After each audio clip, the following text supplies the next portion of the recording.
You know, I felt as we were going into today's ceremonies that um, there was kind of an internal battle going on inside me. You know, where part of me was feeling that I I had conjured Dad, and that I was holding on to him. And then I felt like there was another part of me that felt like um, that he was fading away. In fact, I actually had a dream some weeks back that really alarmed me, and I probably should have taken it more seriously. Actually, he was sitting across the table from me, and he started to fade away. Like he just started to fade and recede. And then today, I noticed that on the television sets, you know, we were playing the loop of the photos, and I guess it's the last one, right? Actually did do that fade, and I thought it was very similar to my dream, and I was really I really started to, I don't know, I felt like the fading part was getting the upper hand, you know. But I've been feeling back and forth, like sometimes I got him, and sometimes he's slipping away, you know. As we were driving up to the funeral, what do you call it, the funeral home, I had an interesting thought. The thought was, what was it? It was. I wrote it down in case I don't get it exactly right. It's like, I hope he can feel my love.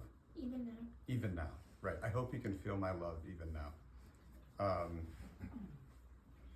Yeah, and that's kind of what led up to like the you know, some of these more prepared remarks. But I thought I would give you. I had the benefit of some retrospection today on those things. I thought I would add them in. Yeah. So,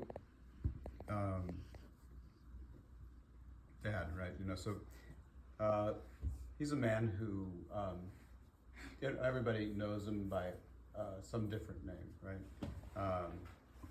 You know, to some he was Uncle Ronnie, or Grandpa, right? Some people on the Zoom knew him as Mr. Bohm, right? And those people say they could never call him anything but Mr. Bohm, right? That was like locked. Or Dada Dada, or Dad, you know, or Ron, right? And I love Dad a lot, and I'm not going to stop loving him. And I know it doesn't, or I don't think it will do any good, right? But I've been going through this process where mostly my reaction, I guess part of this where I am in the mourning process is that my instinct is to complain, right? You know, I just think what gives, right? And around matters of life and death, why the secrecy, right? What really is all of this, like all, you know, and how is it possible that we're given no explanation and we're simply dropped into whatever this is without any context whatsoever, right? And it reminded me of this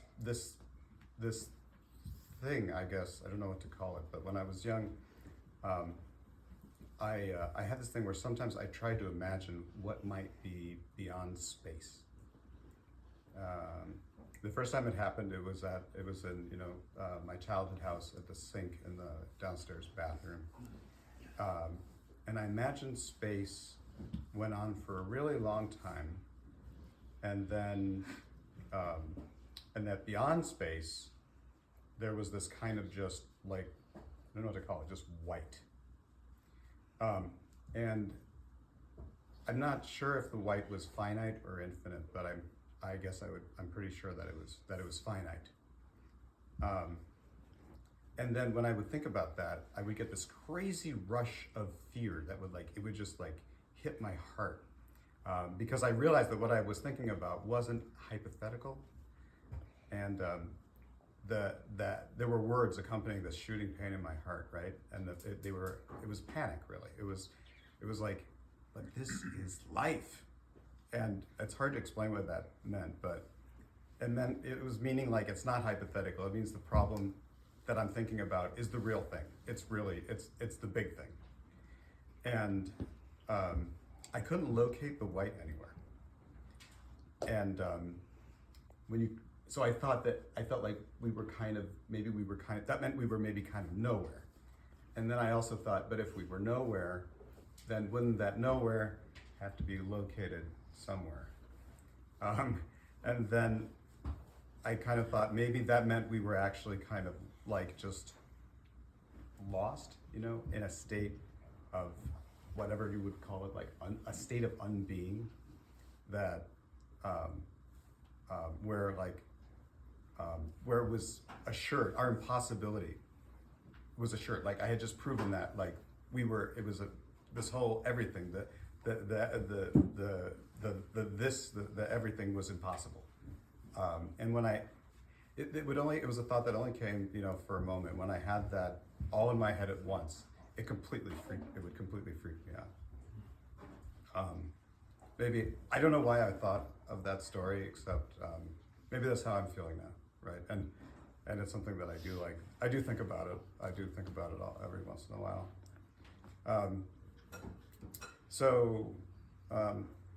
I was looking for, we were trying to figure out what to do and how we wanted to structure, the ceremony. We wanted to figure out the role of Hebrew and rabbis and Psalms and stuff, right? And so, in the end, we decided that we would just do that at the burial, as you know, right? So I spent a little bit more time in preparation for this, looking for Psalms, looking through Bible stuff, and two Bible stories taken together, I feel kind of might help me find peace, right? One was the story of Job, which is very well known, and the other one is the story of Jacob wrestling a stranger, and I guess Mark knows that one. What's that? Spirit of God. Yeah.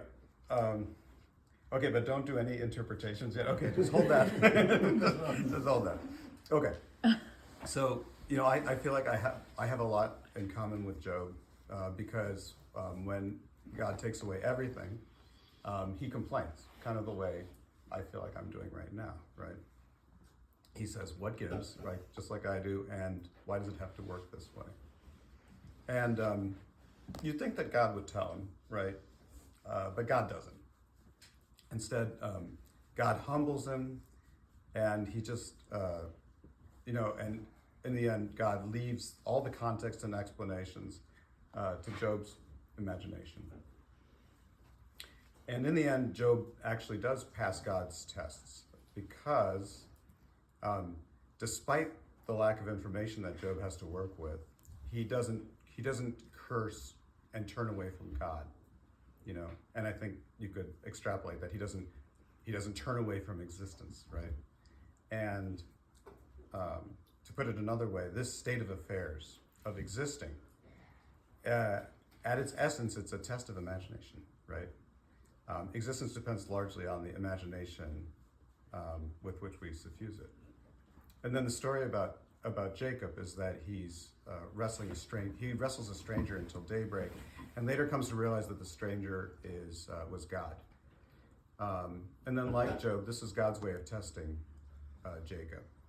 And after God's satisfied that Jacob's strengths last long enough, he ends the fight by injuring Jacob's hip.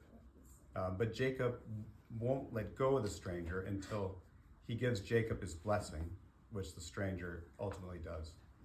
And so, unlike Job, unlike the story of Job, in which God is discouraging Job from challenging him, In this case, God is actually requiring Jacob to engage with him, to challenge him, and to grapple with God. He has to prove his stamina and his ability to wrestle with the matters of deity. Once God's convinced that Jacob will not give up and he won't let go of God, then he places Jacob in his service, just like he did with Job.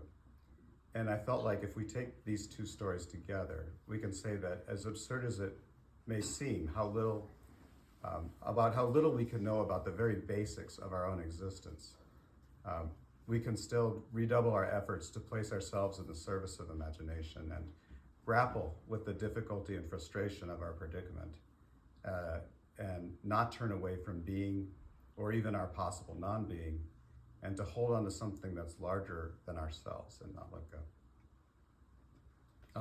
So that was kind of like the heavy stuff to start with, or the existential Bible stories. But then I thought I'd give you guys a break and tell some dad stories, right?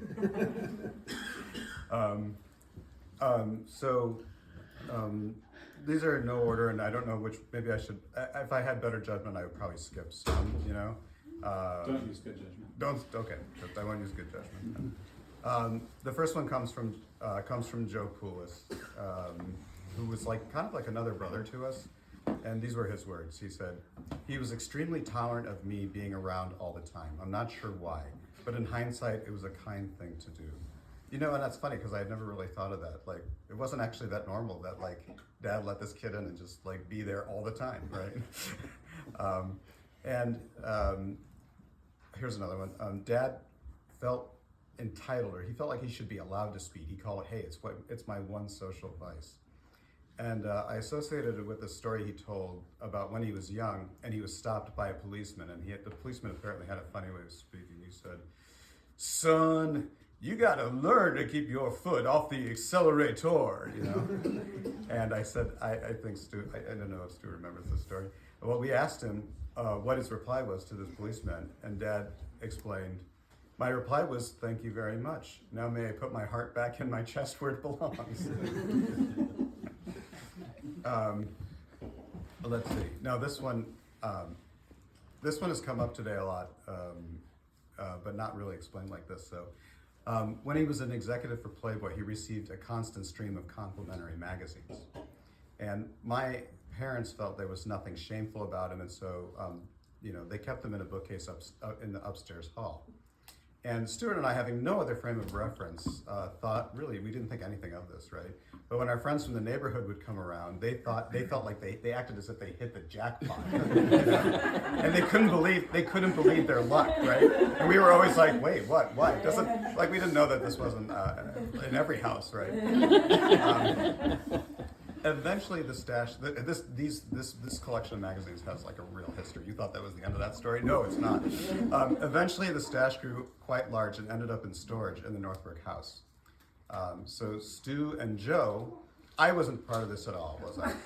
Stu and Joe went to work applying stickers that marked up the prices of these magazines as the foundation of a new entrepreneurial project. And then here were Joe's words about the matter. Which I did. This is an angle I didn't know. He once caught Stu and I checking out the vault of Playboys in the crawl space. We were still pretty young, 9 and 11 maybe. He just laughed. It was funny. Yeah.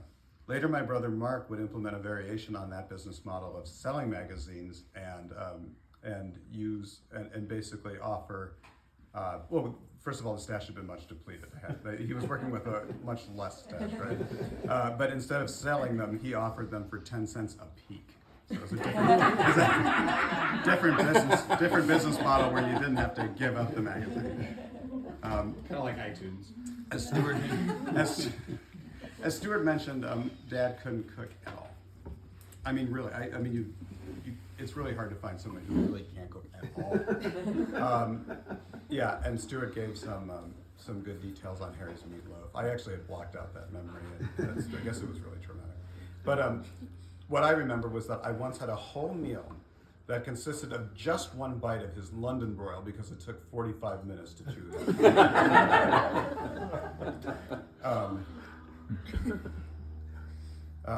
Let's see here. Okay.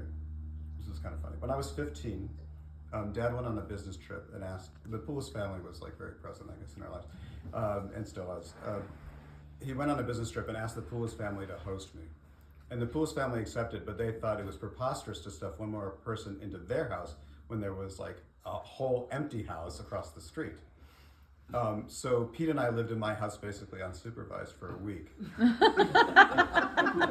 the whole now we could have been worse. Now I know what you're thinking, and this is actually a fairly tame story compared to what you were just thinking. But the whole week Pete was smoking out the window of the house, right? You know? And on the day Dad was to return, we could tell that the house smelled of cigarette smoke, you know? And Dad was really pretty, like, he would have made a big deal about this, right? So we tried various ways to get the cigarette smell out of the house, but we just couldn't figure out how to get it out. Finally, I had a good idea. I took out a skillet and an entire stick of butter. And I burnt the hell out of that butter until the smoke was just everywhere. And when I left out the skillet, you know, for him to see that I had screwed up a cooking project, right? And when he came home, that's all he could smell was burnt butter, and I said, "Oh, Dad, I'm sorry about this." He's like, "Oh." But he never found out about the cigarettes, unless I confessed it later when I was a grown-up. I don't know if I did. I don't remember. Yeah, there was a whole like confessionary period and some dinner. I don't know. Maybe I had too much vodka, and I just told all kinds of stories like that. So yeah. Here's an interesting one. When I was a small child, I got it in my head that men with mustaches or beards were villains, whereas clean-shaven men were good guys, right? And I was looking at a $5 bill with Dad, and I remarked that Lincoln's picture on the $5 bill. Lincoln was bearded in the photo, in the picture, on the bill, and so he was a bad guy. And then Dad said it wasn't true, and he promptly pointed out that he himself wore a goatee at that time. And I had never taken any special notice that Dad wore a goatee, and now I saw it was true. He had facial hair, and I was forced. I guess I had two choices, right? I could either think Dad was a bad guy, or I was forced to abandon my theory. So I thought, I guess it's just not true. That's no way to tell if a guy's a bad guy. It's just amazing that I never realized it. I never tried to apply my theory to my own dad. Let's see. Another story about this, right? If you do an internet search on Dad, you'll mostly see results about his book. So Joe had a conversation about it at the time like this. He wrote a book on telecommunications. A box came with all these copies. Who's going to read this? Absolutely. And Dad replied, yeah, one guy. Yeah, this was before Amazon, obviously. And Dad said, absolutely no one. Joe says, so why did you write them? Dad, so business people think I know what I'm talking about.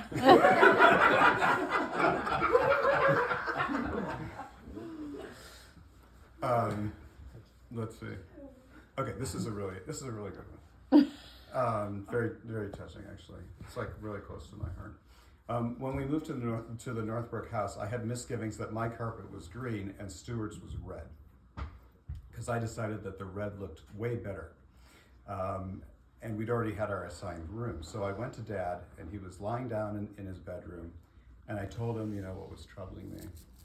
And he just started to brainstorm, and he listed all of the reasons why green as a color had merit, right? And I listened, and I thought, and then one really got to me. He said, green is the color of go. And I thought, oh, I never really thought of it that way. I never considered green as the color of go, and Stu has the color of stop, come to think of it. And the wrong rooms. once he said that, I was good with my room, and I never complained about it again. Interesting. Okay, this is more. If you guys get tired of these, just let me know. Dad's, or maybe I'll read this one and then I'll hit you with some heavy stuff if you still got patience for a long speech like this. Dad, Stu, and myself and Joe filmed the pilot of a show we invented called Bohm's Best of Bums. And on each episode, and Stuart can help fill in the details of it, what's in color. On each episode of the show, we had bums from different walks of life. So we had one episode we'd have bums from the world of rock and roll, you know, and then the next episode we'd have bums from the world of business. Can you help me out? What were some of the people? Bums from the world of rude people. Bums from the world of gangsters. Bums from the world of gangsters, right? It was a strange episode where the set of the show was being terrorized by a serial killer, played by little 8-year-old Joe with a ski mask on. Anyway, so yeah, so when The rest are perfectly normal. so when Dad was unavailable for the next, so we filmed a pilot with Dad, and then when Dad was unavailable for the next episode after the pilot, I filled in as the host. After the pilot. Was that The initial. the initial? Yeah, the initial show, right? The pilot show. Yeah. And then so each time we would film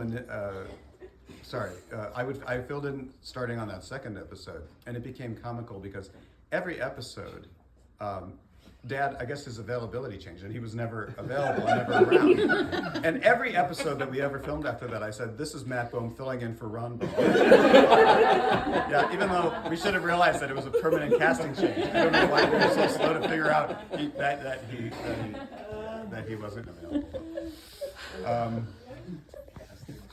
Yeah. Let's see. I have a lot more of those. I could tell you. I'll read you something I wanted to read. I discussed with Mark. Kind of came out of conversation with Mark leading up to the trip. Yeah. So the changes, with Dad's Lewy body dementia, the changes in his mind prompted us to ask, what about us, people? I mean, whether physical, mental, or emotional is the essence and makes us us.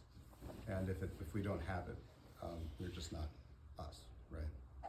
So that question came up in a conversation that Dad and I had just after his diagnosis, or I don't know if it was just after or shortly after. But he was deeply saddened by the mental abilities that he felt he'd already lost, and he was lamenting the prospect of losing more. Right? And he asked me something like, "Am I still me, even though I'm not smart anymore?" And that was a heartbreaker, right? And because from the time Dad was a little boy, I can only imagine that he was told all the time how he was of particular value because he was especially smart, right? And there's one iconic photograph of Dad that I hope you guys have seen. He's 9, his ears are sticking out, and the photo is browned with time. And he has a particular expression on his face. And throughout much of my life, I've not always had a read on Dad's thoughts, but in the case of this picture, I feel like I did. And it's difficult to articulate what I think he was thinking in words, but if I could, it would be something like this. Whatever, it was like I wish I could actually put on a face too, but he's like, whatever life throws at me and whatever troubles advance on me, I can apply this heightened capacity for reason I have against it, and it will, whatever it is, it will yield. And I guess you could say it was the facial expression of a child who was bearing an immense burden, right? And what are you doing? This is a story about Grandpa, right? Yeah, Grandpa was a handsome man. Yes, he was. That's undisputed, right? Yeah.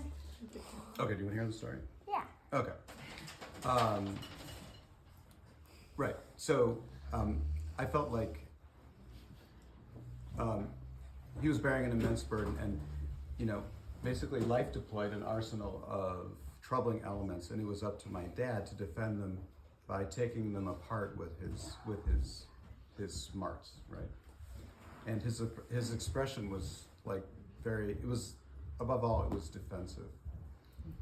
At some level, his heightened capacity for reason was kind of was a burden, actually. I mean, it was a valuable asset, but also a liability.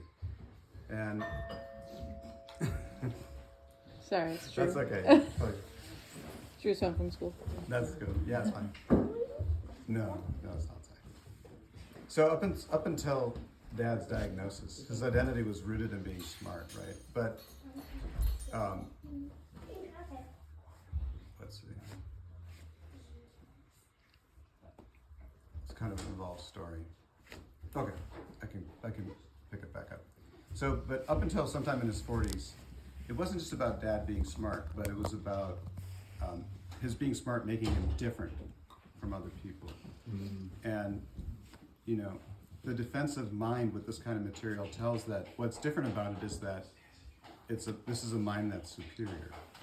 And what's unfortunate about that is that whether a mind is superior is pretty much irrelevant in the scheme of things. But nonetheless, that sense of difference erects a barrier between the person and other people. And you know, the defensive mind clings to the theory that superiority is the defining trait, and so it constitutes the source of the person's existence. And so I was talking with Mark, and I realized this. I think if most of your memories of Dad happened more than 30 years ago, then when you hear his name, the man you picture might have an expression that's similar to that little boy, but it's a little different on a man. You know, the man wearing it possessed a rare capacity for reason, almost resembling the Great Wall of China, right? Simultaneously separating you from him and also towering over you, right? But in his 40s, I feel like there was a big change in him. And as happens with age, this kind of thing gets old. And I think it maybe was the experiences of losing his father and his brother and his sister, and not to mention his nephew. I forgot that too. Way too early, and you know, and after a bitter divorce with a lot of, you know, like father and son drama. I think you know, he started to kind of question that old idea, that old deity that of you know, that was separating him from other people. But it took him a while to realize that that the idea of reason, even if you have some superior abilities there, it's inadequate to defend against that arsenal of troubling elements that life, you know, casts onto you. Starting in his 40s, I saw a change in him, and he valued connections. He began to value connections with people and focused on what he had in common with people in order to pursue connecting with them instead of focusing on what was different about him. Now, I mean, if it sounds like I was throwing Dad under the bus for a while in that description, you know, maybe I'm doing that a little bit, right? But it's for a good cause, you know. I'm describing a certain kind of evolution that he traversed, which at least for me, largely like became a defining point. It came to define him, right? And also, if some of those foregoing thoughts sound like a confession, it's for a good reason, because in decades past, I saw a need to embrace a similar shift, and find an appreciation for humility and to value connections with other people instead of just competing with them. So that the day that Dad expressed his concern over no longer being smart, I tried to offer him like a different take. I told him that being smart wasn't his essence, and it was more like a layer of an onion that's not at the core, but it's really like further out to the edge. And what made him him was something else. It was something that defined his character and his soul, and it wasn't something easily circumscribable like his goodness either, but it included his goodness.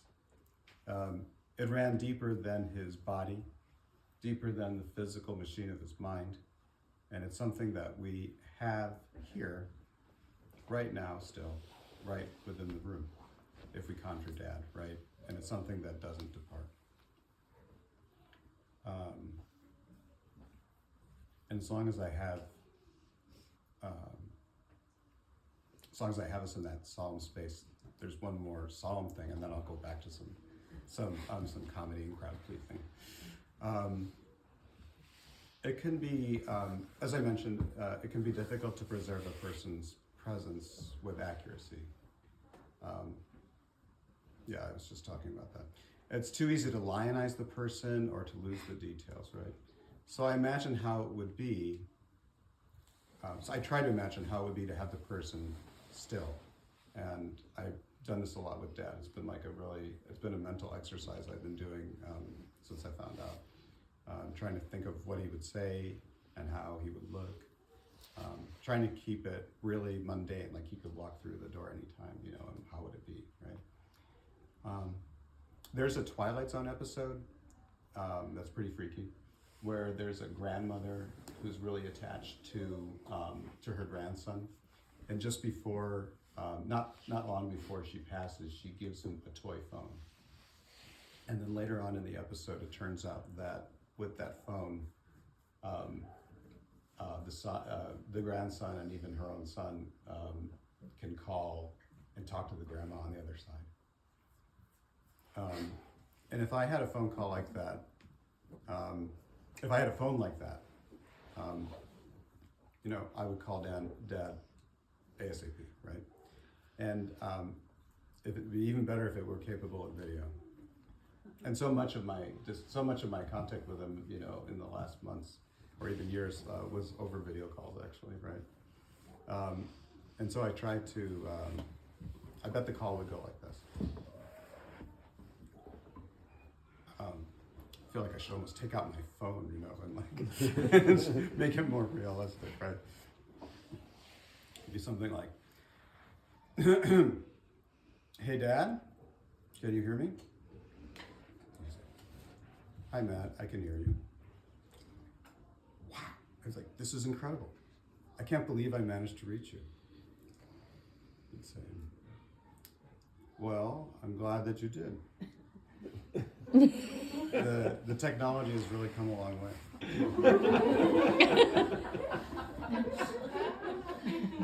A long way since the Executive's Guide to Video Teleconferencing. Oh, there's no way we ever predicted a call like this. So, Dad, what's it like? I mean, the journey. Well, it went pretty smoothly. It feels like months, but I don't know how long it really takes.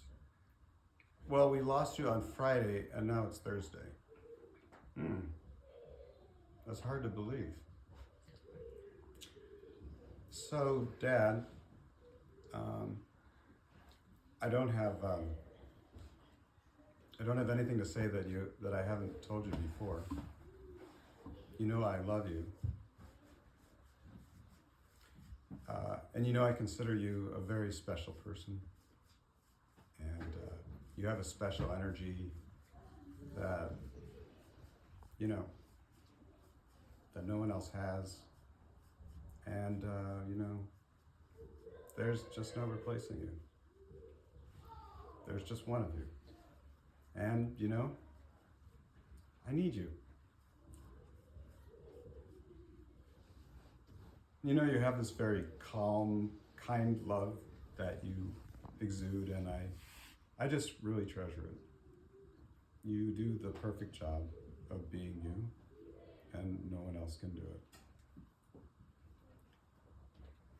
Thank you, Matthew. I love you too.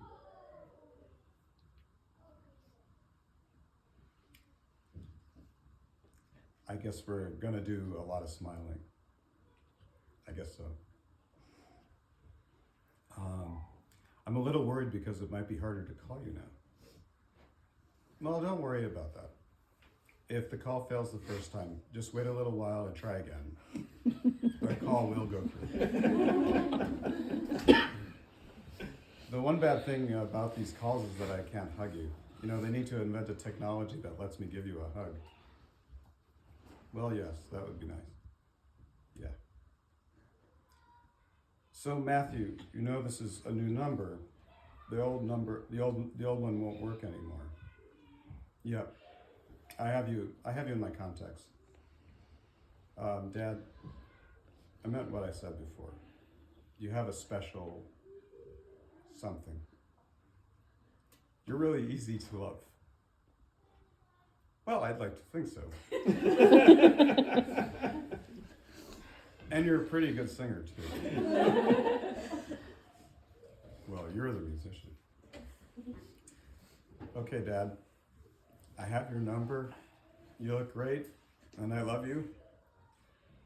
Try to remember what you see over there, and let me know the next time we talk. I will. I love you, Matthew. Take care. Okay, Dad. I love you. Bye. Bye-bye.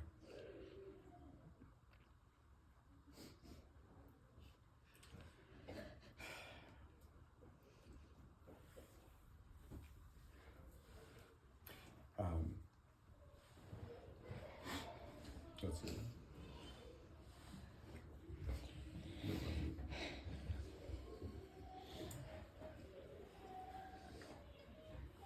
Sorry, I lost something that I meant to give to you. Where is it? Sorry, I didn't organize this very well.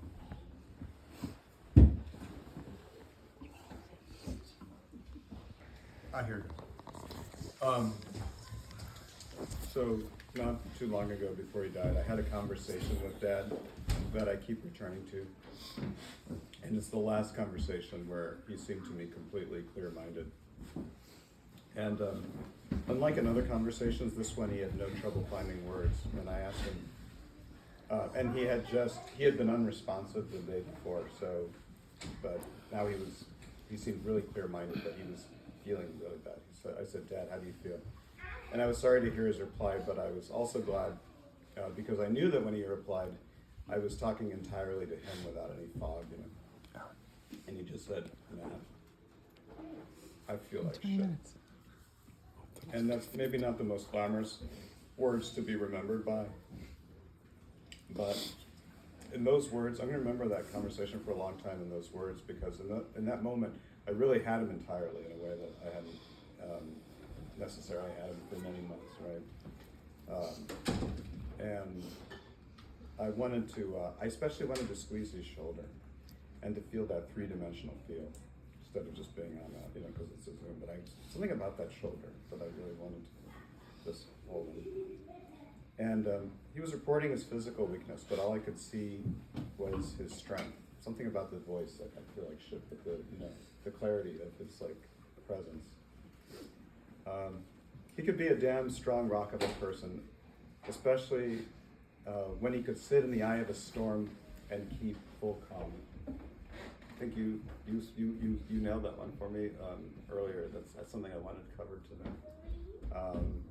In my 20s, I would marvel at his ability to stay calm when there was a serious nerve-wracking problem, and I thought that I could never imagine, at least in my 20s, possessing that quality, right?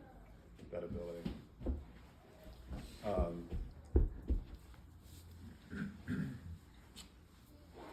Let me try to find you something funny. Okay. This is definitely another one. So Dad exhibited rare patience and generosity as he let me and my fellow aspiring junior high musicians use the living room for our band rehearsals.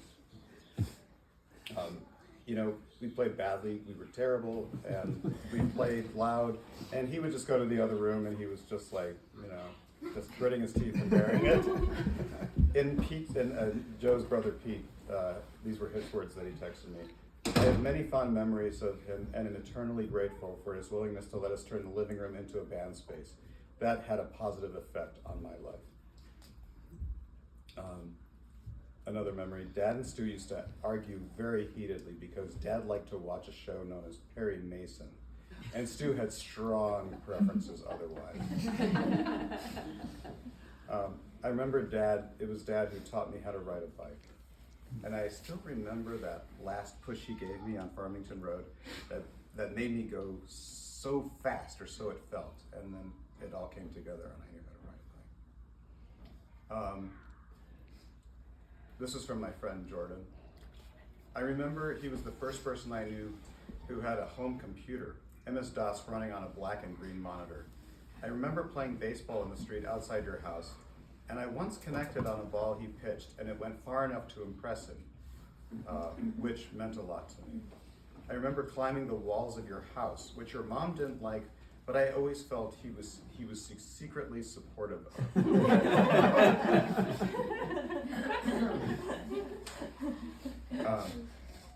This is one you kind of had to be there for, but Dad was actually a pretty good singer, and he proved this when he recorded a parody I wrote on the old song Norman. I didn't know that song until for their family friend Norm's birthday. He really he really kind of surprised me. He really sounded very, very good on that track. After my 7th birthday proved hard to toast, and the carob cake upset Jordan's stomach. I mean, that's an understatement. The carob cake, it was not chocolate cake because my mom was a health food nut, and my dad went along for that ride. Kind of went with his safety tips kind of priority. So it was a carob cake and not a chocolate cake. We inflicted those values on all of my friends, much to the detriment of my friend Jordan. But then after that bus, Dad started taking us on what he called a special day instead for our birthdays, like horseback riding, and we would go arcade going. This one's interesting. When I was in kindergarten, Mrs. Crawford tried to motivate the students to behave by marking a calendar with a brown marker if the class as a group behaved badly, and with a yellow marker if it behaved well.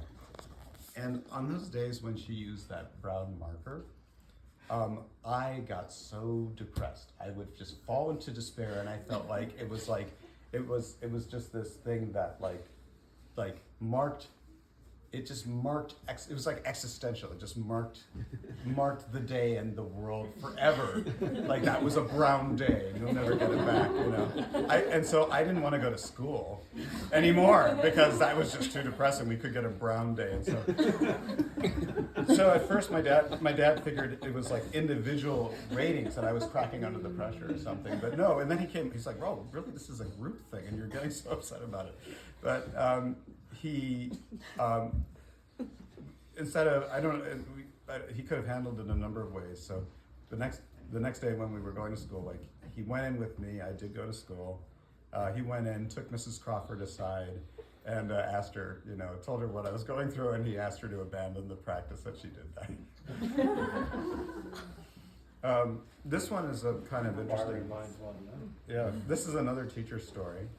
Very, very good one. Now the thing is, I wish that this teacher was someone I didn't like, but I really loved this teacher. Her name was Mrs. Rapp, but she kind of, she made a mistake. She was having a bad day, I guess, and she got into a dispute with a young steward, in which she took offense because she felt that Stewart was calling her a liar. So Dad was called in to meet with the Principal Rossi, and Mrs. Rapp herself, and they went over it, and then Dad listened to what had happened in Mrs. Rapp's account, and then, much to their surprise, my dad sided with Stewart, and they were shocked. and I don't remember. Maybe Stewart has the details, but they were like, "What?" They were like, "Why?" And then Mr. Ross, and then Dad gave his perspective on why he felt that actually it was Mrs. Rapp's mistake. Stewart was doing what he should, right? Something like this, and he gave his reasons, and after a second, the principal considered and he said, "Okay, I can kind of see what you mean." And that's all I know about that story, that Dad stood up for Stewart and just shocked the institution, Another story that I could use help on details with, Dad could actually be a very tough negotiator, and he instructed his attorney to pack up. This is the story where he instructed his attorney to pack up and walk to the building elevators when the other party in a business deal tried to make a last-minute change to the agreed-on terms, prompting the other side of the business deal to immediately run after the dad's attorney and offer to drop those new terms immediately as well.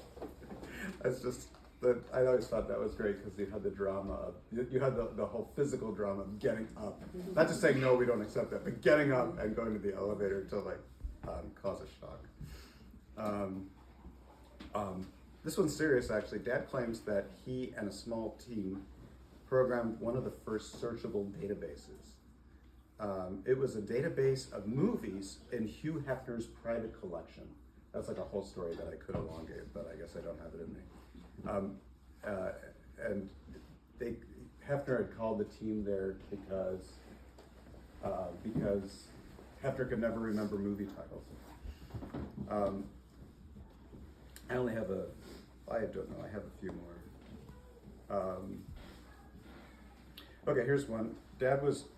He was initially insecure about being a grandpa because he considered it a marker of aging.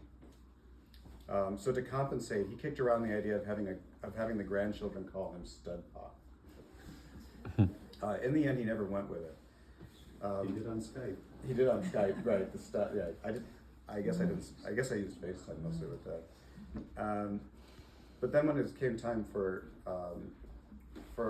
when Kyla was just barely talking, she had learned Dada, and instead of waiting for her to learn the word grandpa, he made up a new nickname. He called himself Dada, so that she could say it right away. So that she, he went for like the quick win on that.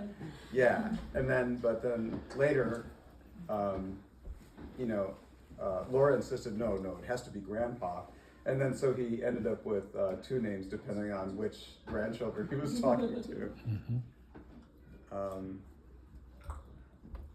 Here's a great.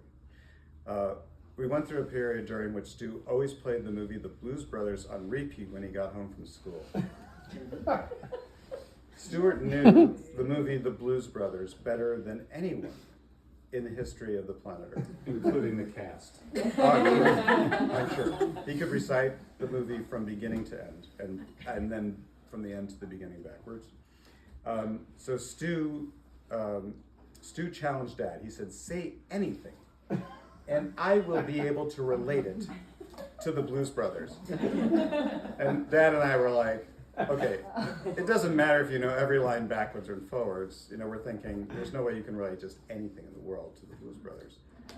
So Dad said, okay, nuclear war. And Stuart said, boom, boom, boom, boom. Which you might know is sung by John Lee Hooker.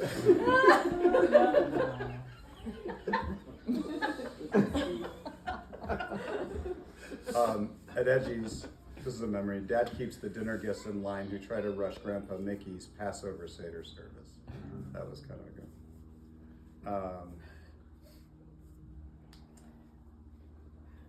It was termed Seder Express. Yeah, Seder Express. Dad and my mom bought their house in Florida, not knowing it was in a crab migration path.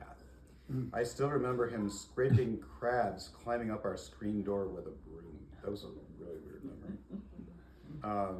This is a great one to know. I applied to some 10 schools for college, and I didn't feel like filling out Cornell's application because it required some extra information or some extra form or paperwork. And I had already done 10, and I said, I think I've done enough, And Dad was like, oh no. He's like, you can't think that way. He's like, you must fill out that application, even if it's, even if you have to spend a little more effort. And then I was really grateful because I was rejected from almost every school except that one. So that was a really good thing he did for us. Dad, I have the memory of Dad pointing out his a condition that some Jewish men have called Osgood Schlatter on his knees in our Northbrook backyard for the first time. I have one of my earliest memories is Dad giving me radishes from our back or side yard in Florida. They were spicy to me, even though they were probably not at all spicy because I had that young palate, but I really liked them. And this is another nice one. He gave in Florida. He gave Stu and I each a tree in our yard. So there was a Stewart tree, and then there was a mad tree. And I remember a photograph of me with my blonde curls, with my tree, standing there with my tree on the mantle. It was just a cute. So, yeah, that was my trip down Dad Lane. Thanks, everyone.